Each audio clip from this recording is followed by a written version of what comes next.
Okay. So let me introduce myself. My name is CC. Nice to meet you. Nice to meet you.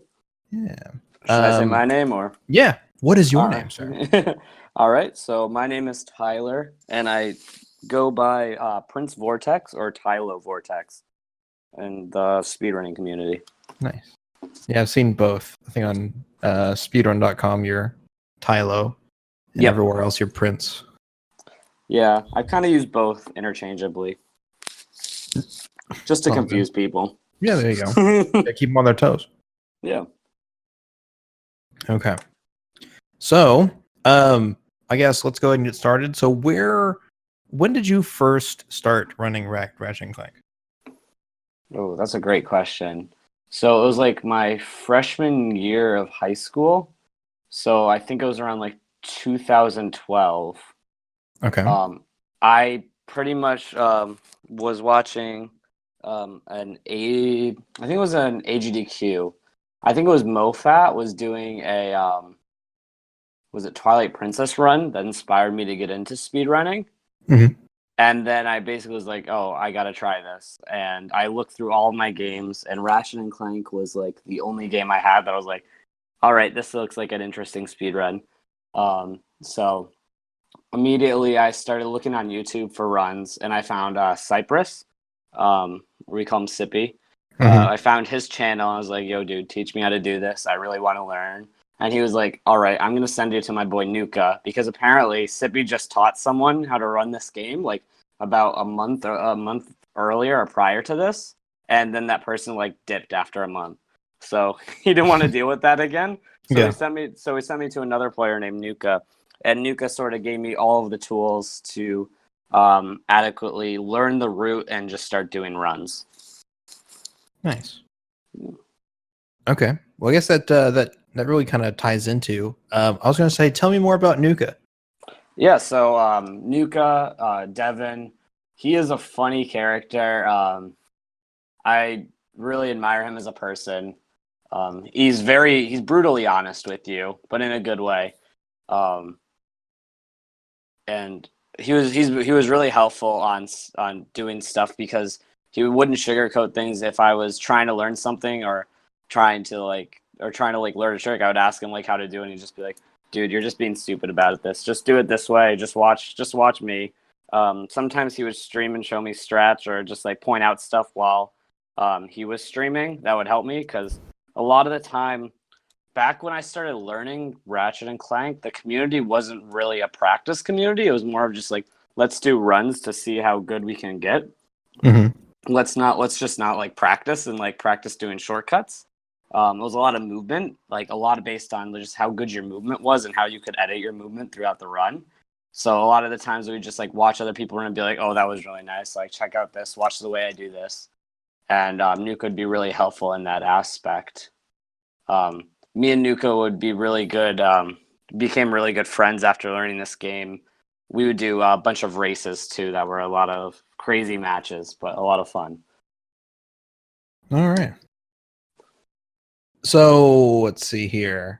So that was around 2012, probably 2013-ish, because I think Nuka and Cypress are really prominent in 2013 or 2014. I don't know. It's around that time. Yeah. I would say by the end, so yeah, by like 2016, I was pretty much done with Ratchet and Clank, like competitively. So within the 4-year span, I learned the game, was able to hold my own for a little bit, and then I started phasing out. I gotcha. Around my time was when the PS3 became a big part of the game too, because I started learning on the PS2, and then about a year in, that we found out like the PS3 was faster, and it was a lot of fun when that happened, because people are so stubborn to like change. So like originally when we found the PS3 was faster, we were just like, oh, what should we do? Should we make like 2 separate leaderboards? Should we like change it? Should we keep it? And there was just like a lot of debate between that whole toboggle. So I guess it eventually turned out that you guys would have a combined leaderboard, right? Yeah. We ended up combined leaderboard. I just think it was hard for like me, I think, to make any like rash decisions or say anything because I think I was like in the lead at the time when this was all happening. I was one of the first I was like top like 1 or 2 with or top 3 with like PS2 times. And then when I started using the PS3 and started getting world records, so it was just like it's kind of weird like when you're like have like the top time or one of the top times being like, oh, I think we should keep it the same or I think we should change it because like it just kind of like takes away from like it sort of can feel like self-conscious almost. Yeah, so you have like a vested interest in it. Yeah. It's like, oh, of course you want PS3 to be in so you can keep your world records. Yeah, pretty much. Like, I gotcha. Yeah. Yeah, I've been in leaderboard disputes, and the world record holder is like, no, we should ban the other one because that would mean that I don't have world record anymore. I'm like, okay, that's really scummy. Yeah, no, it's a really hard position, like, because like in the end, you want to keep your world records, but also like you care about the Ratchet and Clank, like or like just that game's community, because it was like a really great community when I started. It was really small too. So everyone kind of knew each other and everyone kind of supported each other. Where now I feel like it's grown so much and it's really awesome to see how many people have invested time into the game and really look for strats to improve it. Yeah.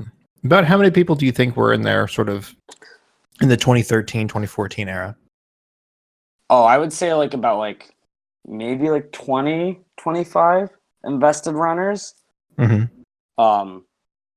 Like Ticeman was sort of in, but he was kind of phased out already. But yeah, there's a good amount of people.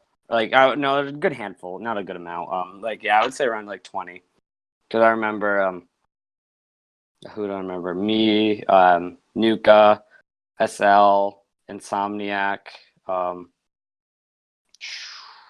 Ricky and Zem came a little later. Who else?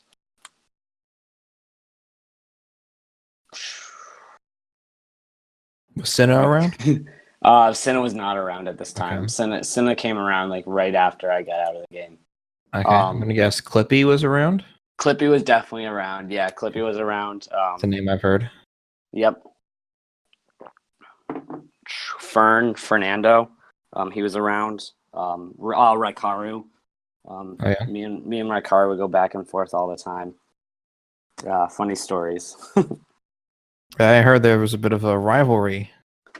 Yes, I would say me and Raikaru would have a bit of a rivalry. I don't know how it started, but it was most likely just like I'm just gonna put all of my change in the pot to beat you, and whatever you do. So like whenever like he would get like a world record time in like the NG plus, which I was focusing on, it'd be like I would just put down everything I was doing at the time and just play the game until I beat him. And sometimes it would take like a couple of days. Sometimes it would take like 4 hours, and it'd just be like wicked late at night, and I'd end up like beating him. But it was a lot of fun, just like trying to like stop him from like having the world record, just like petty things like a freshman in high school would do. Like, yeah, well, yeah, classic gamer beef. Yeah, like, dude, I can totally beat you right now. I'm like, dude, no, you can't. And then you beat him. And you're like, okay. Well. Was he kind of the same way with you? I guess. I think so. Like anytime you got a record, he would try to beat it.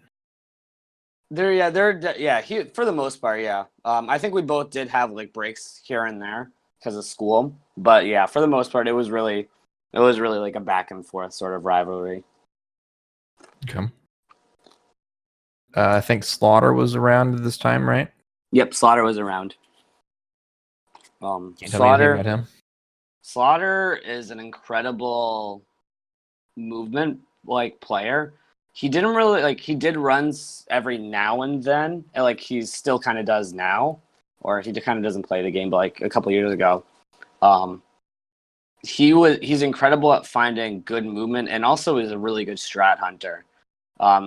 He's a very good thinker, so when it comes to thinking about how the game is built and how the levels are laid out, he'll be like, oh, I think I can do this, and like just like in like a matter of like an hour of just trying these different things, he'd be able to actually make that work. So like when optimizing the game and optimizing movement, he would be like one of the top people to come of that. Nice. Yeah, what's his name? Slaughter has described to me that sort of era, that like 2014 to 2016 era, as the freestyle era. Oh, 100%. I think in his words, it was the skateboard era. Yeah, that is fine. You would say. We really like the community itself really didn't practice at all. It was just like you do runs and you sort of get used to movement and you just keep on doing that motion over and over again until it kind of sticks. I would really say like new school running with like Maxis and started by like Ricky and Zem. Like those people would grind out practice and like then do runs, and you could just see how much better that like kind of strat is.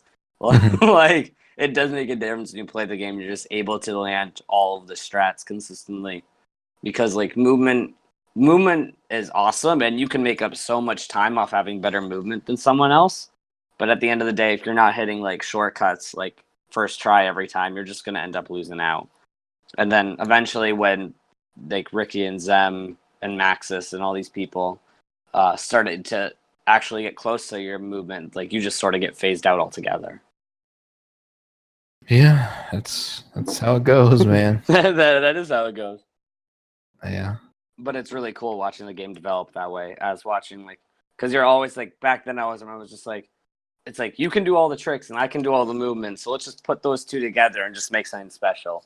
And so you like the community is so friendly that we'd always try to help each other out. It's like whenever we'd see something that didn't look too right, but the players sort of did consistently, we'd just like shoot them a message like, hey, I noticed you do this, but like if you like do 2 long jumps and then like a side flip here, it'll set you up perfectly for like doing an SI at this certain spot. So nice. Like okay. I remember when Zem did his all gold bolt run at was it AGDQ or SGDQ? One of those. Yeah, I remember I talked to him a lot about just like helping a little movement tech here and there, and like so did other people. So we tried to make the run as special as possible for when he would do it in front of an audience of thousands. Yeah, not just thousands, like about a couple hundred thousand. Yeah. Do you think that the GDQ runs, because there's been like 3 or something like that? Yeah, I would say 3 or 4. No, do you think those have been like a big significant milestones for the community, or? Oh, I would say they've been huge. I think anytime you're putting a game like this on like a big screen in front of hundreds of thousands of people, like you're going to improve the look of the game overall and encourage other people to at least dive into like the history of the game or look into the speedrunning culture of the game.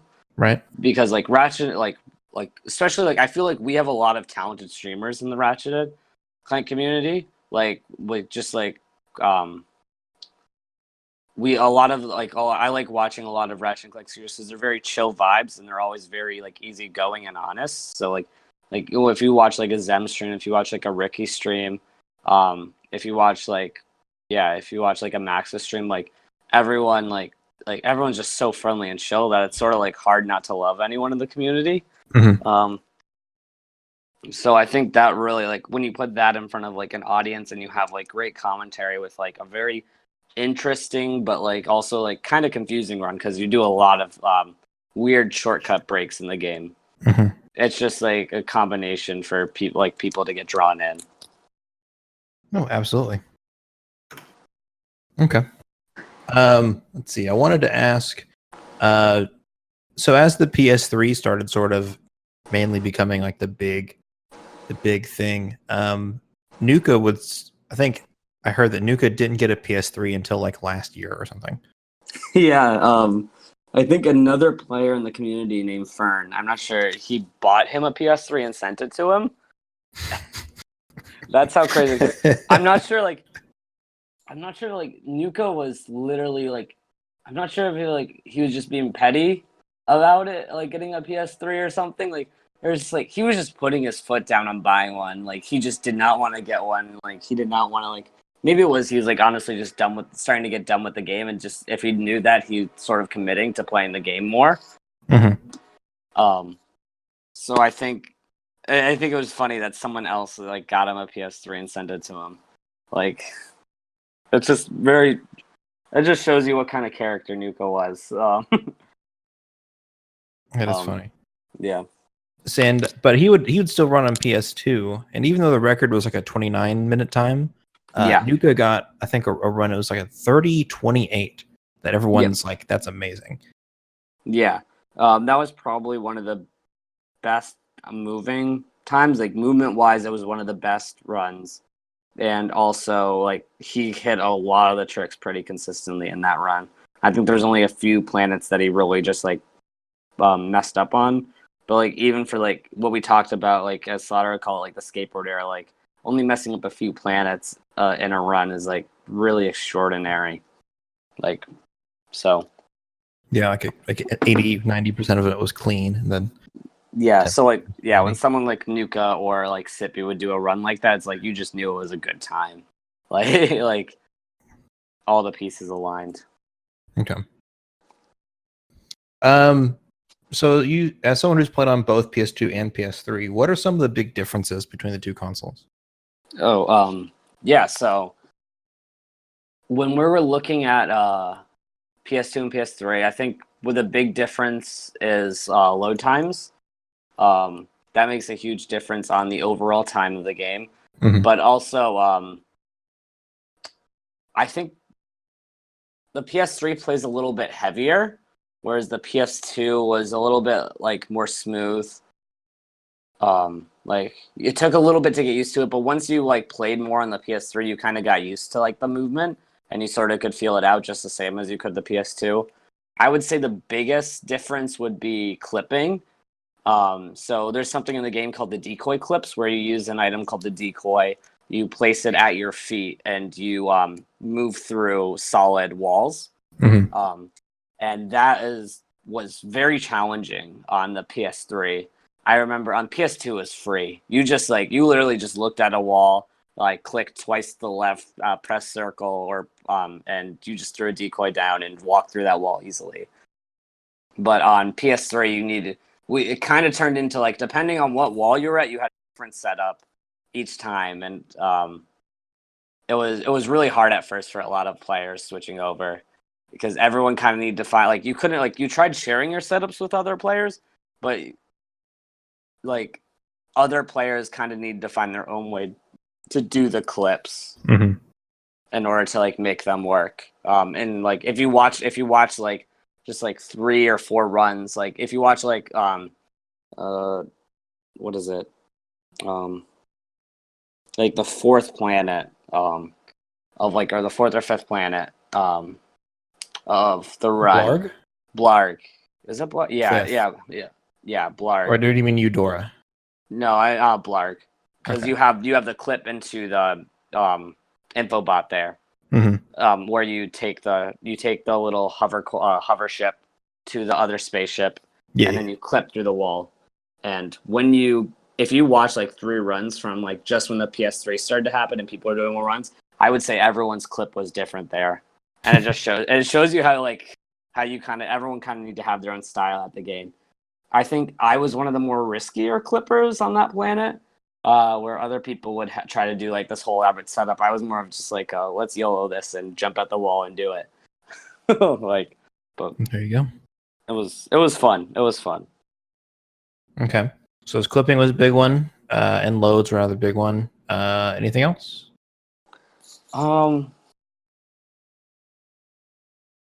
I would say those are like the 2 big things that like stand out to me. Yeah. I think Pyrociter glitch was on there. Oh yeah, you're right. You couldn't do Pyrociter glitch on PS2. Yeah, I thought that was a PS3 exclusive. Yeah, it was, and it had to be a European copy. It's weird how that works, but yeah, it is. It's all set up. No. Which is really strange. Because, well, not, I would say strange. It's really convenient, I guess, would probably be the best way to put it. Because apparently the Ratchet and Clank community is like a majority is like European. Yeah, I would say like 50% or a little over 50% is European. Yeah. Like, I wonder if there's a lot of other communities like that. there probably is if you dive down deep, like, Mm-hmm. especially to like communities that are so niche, like Ratchet and Clank. Like, I would not say Ratchet and Clank is a popular game, especially for speedrunning. Like, there's still games that have a lot bigger audiences, but True, but I don't know. Ratchet and Clank was a big franchise. Or it do you is. mean just the first game? I would say no. I would say it's a big franchise, but like as in terms of speedrunning, it had a really slow history. I would say of people That's running true. it. It really did. Okay. Because like there definitely are people who grew up with the games and really love them. Mm-hmm. And one of the things that I found that's really interesting is, as far back as 2004, we see people on Speed Demos Archive like want to talk. They're talking about Ratchet and Clank speedruns, but nobody even does one until like 2007. And because of an SDA rule, they actually can't do New Game Plus until they finish an any percent run. And any percent is like way harder than New Game Plus, especially back then at least. Yep, you had a bunch of Clanks. You had a bunch of Clank sections. You're talking about fighting. What was it? Drek at the end. I want to call him Drake so bad. Oh my god!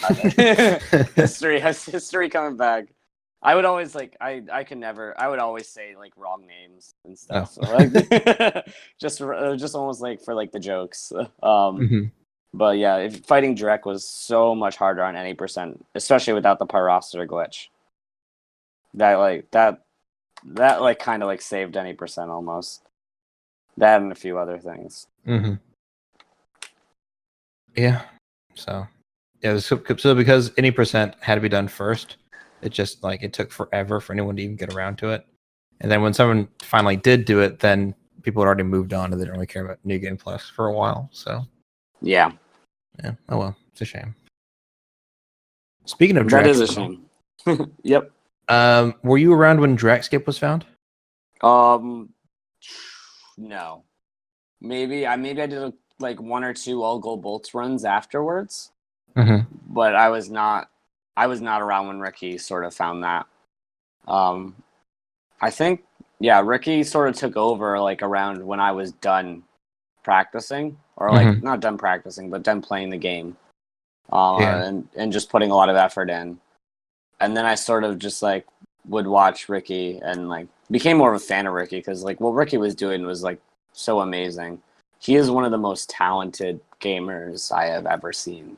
Like as far as like he picks up games so fast and he just puts like all of his heart into them, and you can just tell like how good of a player he is by the like just all the incredible times he's able to set in such a short amount of time. He's definitely talented. I've seen him play a lot of different games at a very high level. It's like, he knows what he's doing. Yeah, no, he's a monster, and in a good way. Like, yeah, love him to death. Do you know anything about Ricky and why he came back in 2016? Apparently, he used to run the game in like 2013 with Cypress for a little bit, but then he came back in 2016, and now he's like a world record holder in a lot of in 2016 he got the world record a couple times. I say a couple times, many times. Yeah, many times. He brought the game from like a 26 to like sub 20, I think, back in the day, which is crazy. Because I think I stopped at like a 29 or like a high 28. But yes, Ricky, I don't know. I don't exactly know why he came back. Maybe just like he definitely plays like he'll only play games if he's really feeling it in the moment. So maybe just like he was just inspired by other people playing the game, and maybe just getting questioned by other people that if he'll ever come back, that he wanted to see and test it out to see how it goes. And he ended up liking the game enough to keep on pushing it. But I don't exactly know what was the reason that turned him to come back. Okay. I can ask him again because I feel like I don't remember if I asked him that in the first place or what. So I think Slaughter said something like at AGDQ 2016, someone taught him how to do the infinite long jumps. And then go ahead. Yeah, sorry. No, I remember he got really frustrated when that trick came out, and I actually did too. A lot of runners did, but because that trick was super hard. It was probably one of the hardest tricks in the run, in my opinion. Just because the amount of technical input you had to put, and I couldn't do it because of my wrist. Like if I tried it, my wrist would kill after a long time. Because like I have like tendonitis in my wrist from playing Mario Kart too much as a kid. Right. Yeah, because I played Mario Kart competitively before I went to Ratchet and Clank. Gotcha. Okay. So that was one of the tricks that knocked me out. I remember, but like Ricky really struggled with doing the like Senna flips and stuff like that. So when someone actually taught him how to do it, it definitely could have inspired him to get back into the category and see how far he could really push the game. Okay, I'll double check with them because that's probably a big portion of it. Yeah. So, okay. I was going to ask you one more thing. Yeah, how do ILJs work exactly? So there's like a texture, like mud or water or something. Yeah. So ILJs were invented by Devin. I'm not sure if it was in a race that we had or if we were just like fooling around in the game, or like he was just fooling around in the game and I just happened to, or I don't know. It was he was just on Umbrus, which has that muddy sort of texture, and he was just like pressing buttons, and he just found this really just like game changing glitch, the ILJs. And basically, like, what is like your lawn jumping like side to side or like side flipping side to side, and it's just carrying your momentum at speeds that are crazy over like a long distance. And I think it was inspired like because like before ILJs was like infinite side flips where like you can look on like was it Hoven? Yeah, Hoven was one of the places you could do it, and also Umbrus. Umbrus were two places that you could just like it's not maybe side flip a backflip consistently up as high as you want. So I think the concept of that glitch was like maybe like you didn't have to backflip, but you could go forward with your movement. And like once you try that, you start like just changing the game. There you go. Okay. I don't think I have any more questions for you. Yeah. Is there anything that you want to talk about that you think I should know or that I haven't asked you about? Who have you talked to? Gosh, I have talked to Cypress, Ricky, Zem, Slaughter, IN, Ticeman, Franz, Izaki, One Tabloid, and I think that's it. So you pretty much talked to like the whole bunch of the community. That's awesome. Yeah, I talked to a majority of the Chillest boys, if I'm not mistaken. The Chillest boys are great. Yeah. Yeah. Basically, we're just. Yeah. No, we're great. Yeah. Hell yeah, you're great. That's right. Know your worth, King. Yep. No. I would recommend watching. I know. One Tabloid did like a world record history video. That could be really helpful. I watched that one, the 2017 in review, right? Yeah. I know that's a really good one. And also I would like. Yeah. No, I don't know. You could talk about, or you could think about, ask like, I guess like Cypress would know like the most, or like Cypress and Tyson would know the most about how the game has changed from movements, because like they had to do so many crazy SIs that were just like so hard compared to like what the game is now with all the how it's moved from like SIs and movement to like Whopper Tech and ILJs. So it's just interesting how the game's developed. But yes, yeah. No, I don't know. I think based off the questions you have a good idea of what's going on. Yeah, I think so too. Yeah. Talking to everybody has definitely given me a good perspective on like what's been going on. Mm-hmm. But it does help that I watched like 25 other runs. I just kind of went through history, and like every couple months I'd pick a run and then watch that. Yeah. So I have a good idea of how it kind of developed a little bit. As someone who I never really played a lot of Ratchet and Clank. I never owned a PlayStation, so I played the game like at cousins' houses and stuff and friends' houses, but I never like really sat down and really dug into it. So yeah, I remember. I don't really remember like how I got into the game. I know one of my friends who actually got me into video games in general. She was a game tester for Deadlocked.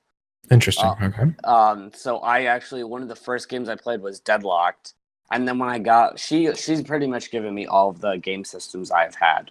Nice. I think so she gave me a PS2 back in like late elementary school, and I got to play Ratchet and Clank there, and I don't think I ever beat it.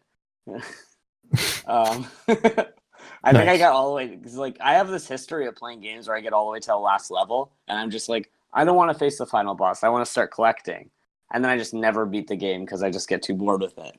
Because so I remember like learning the game. I kind of had to go through and like sort of actually beat the game again, like back when I picked it up. But I got you. That's how I got into the game, or the history of me playing the game at least. It's like Deadlock and then replaying Ratchet and Clank 1. I never really got into Ouya. I never actually played Ouya or Ratchet and Clank 2 at all growing up. It was just Ratchet and Clank 1. My first time playing Ratchet and Clank 3 was when I tried to like just speedrun it in like 2 months. And that didn't go so well. I imagine not. No, they're much different games. Yeah. And you need to practice to be good at them.